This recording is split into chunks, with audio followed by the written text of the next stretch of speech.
balance up letting go of staff in this financial climate, but you're in a very unique and challenging situation here.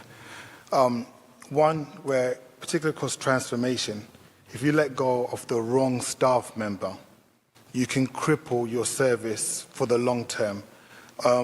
What are you doing, in fact, to address, and I'll say for confidentiality, we call them Marys and Toms. How are you going to safeguard the people like Mary and Tom who do the work diligently, who do not shout the loudest, but they have a deep sense of knowing what the role is? Then they can connect services to services. They have a deeper understanding of what's required.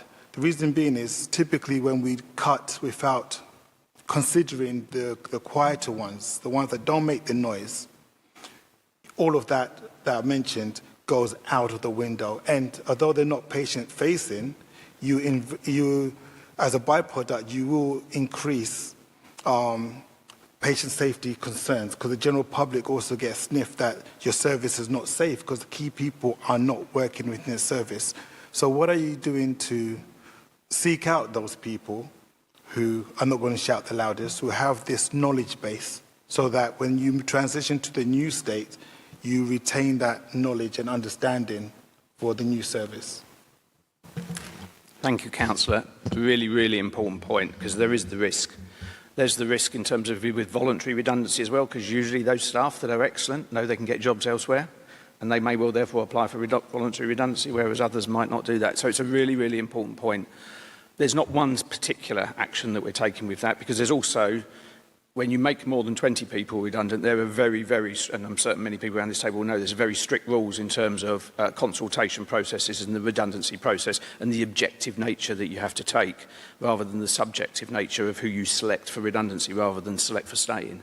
But we are working extremely hard at the moment through, in terms of the support packages and the arrangements in place, working with our senior leadership team and our line managers to work with staff in terms of encouraging them to come forward and identify themselves in terms of being people that want to actually work within this organisation. So we're doing a lot of work in terms of generally working with our staff and actually working with our line managers and that to, say what are the key elements of work, and what are the key staff, and what are the key functions that we need to retain within the organisation and not let go of. It's a really, really important point, but it's a balancing act in doing that, in terms of making sure with our unions as well and with our staff networks that we don't cross the boundary into what they might perceive as preferential treatment as well. It's absolutely one of those things that's in my mind, though, Councillor. So in terms of, and in the organisation's mind, you've had two conversations